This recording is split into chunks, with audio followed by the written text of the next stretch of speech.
December 7th was the Saturday of hunting season for gun hunters. I had hunted in the frigid cold all week long and only had seen one deer. It was too small. Desperation set in as the season was drawing to a close. Saturday is usually a good day to hunt because hunters are out in larger numbers and they're pushing the deer around. So my chances of seeing one was increased that day. I set out, therefore, earlier from the house than usual.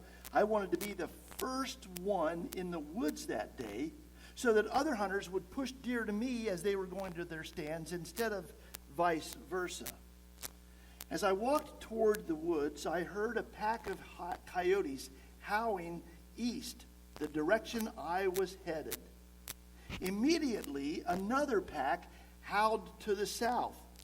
And then a third pack howled in response to the west, behind me. They were all around me. I've been around coyotes enough through the years that I've begun to pick up a little bit on their language. The first pack announced as they heard me coming, "Breakfast is about to be served." And the second pack responded, "We're on our way." And the third pack said, "We're coming too." At least that's what I imagined. It was at that point that I remembered a story a farmer had told me 12 years ago. A bow hunter had shot a deer on his property and had field dressed it and left it there in the woods. And then he hiked back to the farmhouse to ask the farmer to bring his tractor and help pull the deer out of the woods. But as he was walking through the woods and on his way to the farmhouse, he heard a pack of coyotes begin to howl. Several seconds later, they howled again, only this time the sound was much closer. And then some seconds later, he heard them howl a third time, and they were closer still. He realized that they had smelled the blood that was on his hands and his clothing from field dressing the deer, and they were tracking him. He picked up his pace, but they caught up with him when he was still about 200 yards from the farmhouse. They surrounded him. He fired his remaining arrows at them, but didn't hit any, and quickly ran out of arrows, and they tightened the circle around him. At that point, he began yelling for help. Fortunately, the farmer, who was in his living room watching TV, could hear the yells of the hunter over the sound of the television, and he grabbed his shotgun and ran out and literally saved that hunter's life. It didn't help remembering that story at that point when coyotes were howling all around me. Maybe this wasn't the best day to be the first one in the woods. I would rather another hunter make the headlines. God rest his soul. And so a plan began to formulate in my mind in case I was attacked. It was a crazy plan, but I had to think of something. I was walking along a neighbor's electric fence for his pasture, and I thought to myself, if coyotes come at me in the dark, I'm not going to be able to point my gun at them and shoot. So the best thing to do would be to drop the gun, and then I would rip off my gloves, and I would hold my right hand out for the first coyote that came, and with my left hand I would grab the electric fence. And the jolt would surge into that coyote's mouth and through his body and send him yelping away. And then it would be the same for the next coyote and the next one until they had all been successfully shocked and had run off. It would be painful, but at least I would survive. So I was mentally rehearsing how that would all play out when suddenly I saw a dark shape out of the corner of my right eye. How could they have come upon me so quickly, so silently? My heart seemed to stop beating. I turned my head and saw the upturned corner of my jacket collar had entered my peripheral vision. I had almost been mauled by my hunting coat. Hunting is not for sissies. So maybe I should quit. Because if there are qualifications for sissyhood, I am sure that nearly being scared to death by your own jacket is right up there at the top. This story illustrates how our fears can take over. Fear can kick our imagination into overdrive. Fear can cause us to misinterpret and exaggerate reality. Fear can make us think and do unreasonable things. Fear can keep us from enjoying great opportunities. We are robbed of our peace of mind because we fear the worst, which usually never comes to be. Fear is a debilitating enemy. Do you know what the opposite of fear is in the spiritual context? Your first thought is probably going to be courage, and that is an opposite, an antonym of fear. But in the spiritual context, the opposite of fear is faith. Faith. Faith is also the remedy for fear. This morning we began a short sermon series entitled Faith or Fear. We will explore how fear impedes our faith and how faith can diminish fears. We will learn to allow faith to overcome our fears rather than to allow our fear to overshadow our faith. As we begin this new year, I encourage you to walk boldly into the future, whatever it may hold for you. For the future is God's, and we are His, and so the future is ours. Our future as a church this year will likely be one of transition, change. We don't like change. We are closer to hiring an additional staff person than we have been in the 3 years since we began searching. And God willing, it will happen this year, but it will mean change. Don't fear change. Walk boldly into that future. Our leaders have this past fall begun exploring the possibility of putting an addition onto the back of our building for additional classrooms. If that happens, it will require sacrifice. Don't fear sacrifice. Embrace it and walk boldly into that future. Maybe your future will be one of transition this year. Maybe it will be a job change for you in 2025, or an address change, or a family change. There will be a wedding or a birth, or maybe a funeral. Perhaps a crisis will change your life this year. Whatever happens, don't live in fear. Whatever it is, God has this. And He will bring blessing into your life. So you have a faith which dispels fear and walk boldly into your future. Our sermon text this morning is just one verse. But it is a powerful verse. It's an important verse. It's Isaiah 41:10. And here's what it says. Don't be afraid, because I am with you. Don't be intimidated. I am your God. I will strengthen you. I will help you. I will support you with my victorious right hand. God is telling us in this verse, don't give in to fear. He knows that fear impairs us. Fear can keep us from progressing forward. Fear can hold us back from achieving or even trying to achieve. What a tragedy that is. But fear has a powerful impact on us. It can keep us locked in a state of anxiety or duress or intimidation about something that we are facing. Now, God gave us the ability to fear for a good reason.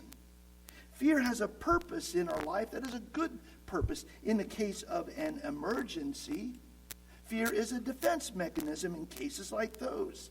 Somehow it accesses the adrenaline in us, and it makes us stronger and enables us to either fight or flight in response, and it can save us from a dire situation. But fear that is felt when not in an emergency situation can be destructive to us. It can make us unnecessarily panicky and afraid. It can overwhelm us and disable us. It can even make us paranoid. In research for this sermon, I read a magazine that I never would refer to otherwise. It was one of the survival magazines that exist. And it tells us that there are over 3 million doomsday preppers in our nation. Do you know what that phrase is? That phrase means doomsday preppers. It is people who are driven by an irrational fear of some terrible national or worldwide catastrophe from which most people will never recover. And so these people who are doomsday preppers, thinking that that's so likely to happen, they spend a lot of money, a great amount of time and emotional energy, hoarding food and water and collecting weapons and turning their homes into fortresses. They live in distrust and suspicion of other people. They often become very reclusive. Their fear becomes an obsession in their lives and leaves them socially impaired. Fear can do that. It can be disabling to us. Fear can also be oppressive to us. It will suppress the joy that God wants us to experience in life. Chronic worriers live in fear of what might happen, but usually never does. Apprehension and fretfulness and unease fill their minds. Their outlook on life is affected. Their joy is suppressed, and they struggle through life. It was 20 years ago this past summer that Holly was diagnosed with cancer. The first few weeks after we heard that diagnosis were fearful times for us. We thought about all the things that we had anticipated sharing together that she might not be there for. The marriages of our children, the birth of grandchildren, some of the great milestone events that we were waiting to experience together. Leaving family far too early. And it was depressing. They were fearful times. And finally she said, I am not going to live like I am dying. I'm going to live like I am living. She chose to just live, to live for the moment and enjoy whatever life God had given her. And it gave her a more joyful outlook. It enabled her to cope with her cancer in a healthier way. You see, she had to defeat her fear as she battled cancer. And we are all like that. We have to defeat and overcome our fear as we face whatever difficulty is in front of us. Oftentimes, fear will hold us back and not give us the strength or the ability that we need if we give in to that fear. But we cannot allow it to suppress the joy in our life. Neither can we allow fear to suppress the faith that we have. Fear and faith cannot coexist peacefully in the human soul. One will always displace the other or rule over the other. Adam and Eve lived in a beautiful relationship of faith and trust in God until their sin caused them to fear him. And when God came looking for them, Adam testified, I heard you in the garden and I hid because I was afraid. Their relationship with God had changed from one of faith to fear. Same happens to us. Fear can replace our faith. Satan uses fear, therefore, to discourage us, to weaken our faith, to damage our relationship with God. We cannot live in fear. We must find courage in times of fearfulness. And the greatest source of courage for us is God. Find courage in God. Find courage in his presence. Let's go back to our text for this morning. Isaiah 41, that is verse 10. And let's read just the first line of that verse. Don't be afraid because I am with you. Don't be intimidated. I am your God. When God is with us, we need nothing else. That's why David wrote the opening lines of Psalm 23. The Lord is my shepherd. I shall not want. In other words, I shall not be in want. God is with me, David wrote. I don't need anything else. Do you know what the most common command, the most often repeated command in the Bible is? It's fear not. Fear not. That command appears in the Bible more than any other. Do you know what the most oft repeated promise in the Bible is? It's God's promise of this: I will be with you. That is not coincidental. God is telling us you do not have to live in fear because I am with you.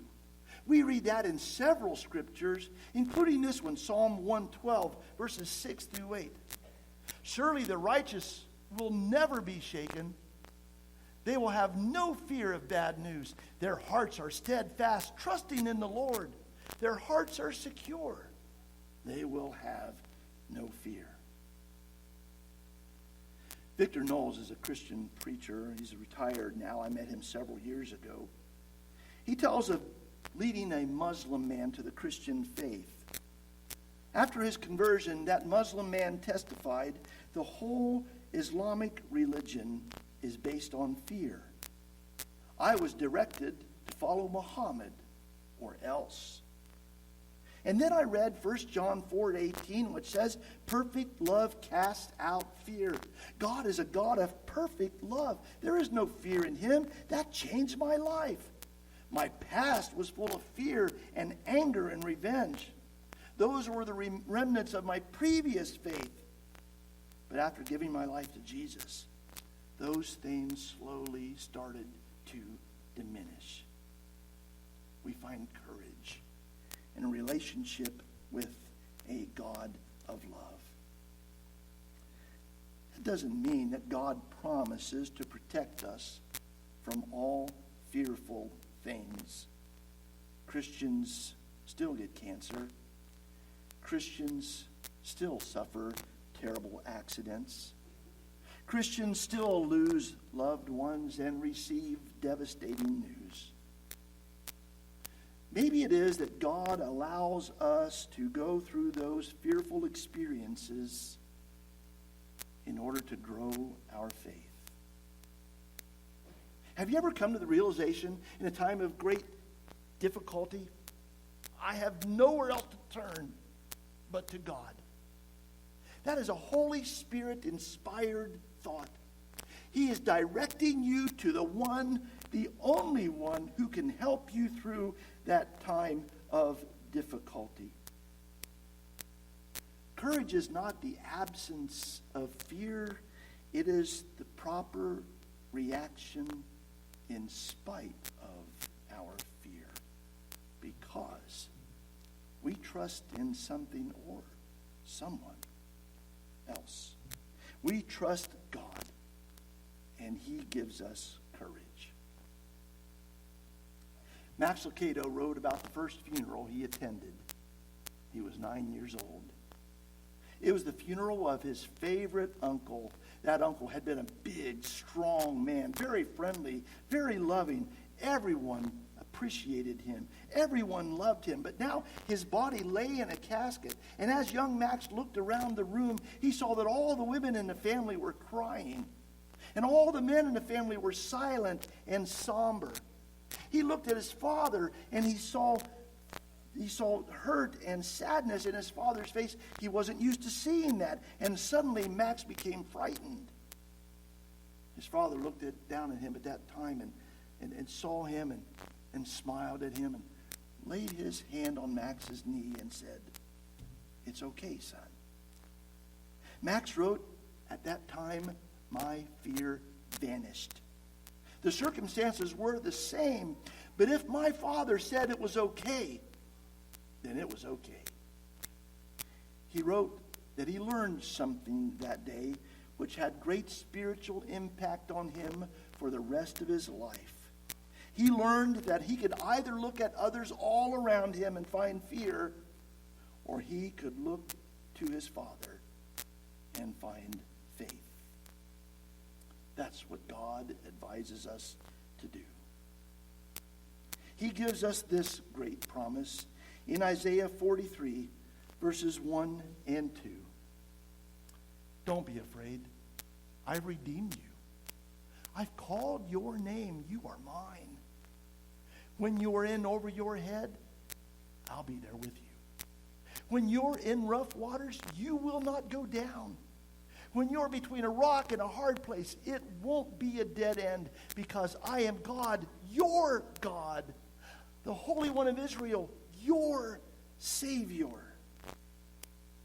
You find courage in his presence. And you find courage also in his promises. There are two promises he gives us in our sermon text, that little verse, Isaiah 41:10. Let's look at the first one in the middle part of that verse. I will strengthen you. I will help you. God will give us what we need to get through the time. Faith gives us someone to trust, someone who is larger than our fears.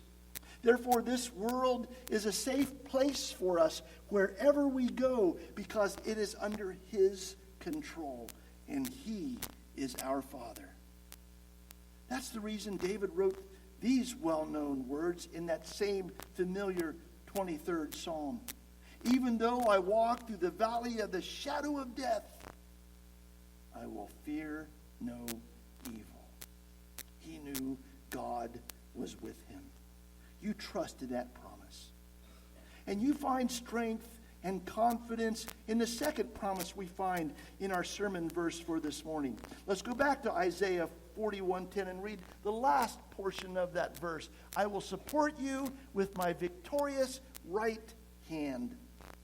This promise is given to us for those times in which we falter, when we cannot go on any further in our own strength, when we are unable even to stand in the face of difficulty, when fear is about to overwhelm us. This promise of God is ours to cling to. He will hold us up. We must trust in him. Carol Hinton was one of my favorite people. Many of you remember her. I remember that day she lay in an Altman hospital bed, which she knew she would never leave alive. It was our final conversation. She was in a fearful situation, but she was not in a fearful state of mind. She told me then that when it all starts to feel overwhelming, that she simply closes her eyes and repeats the words of Psalm 4, verse 8 over and over until she falls asleep. I will lie down and sleep peacefully. For you, Lord, make me safe and secure.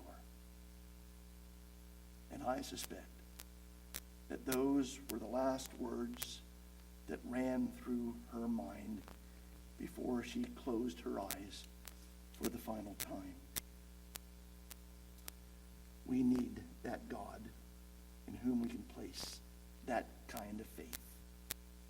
With God beside you, you have the strength to face one more difficulty without giving up. With God beside you, you have the strength to live one more day without being swallowed by your pain. With God beside you, you have the faith to find the courage one more time to take the next step. With God beside you, you have the faith to overcome whatever fear is threatening to overpower you. For God is with you. You have nothing to fear. Let your life be ruled by that faith, and let it vanquish your fears. Let's stand as we sing our closing song.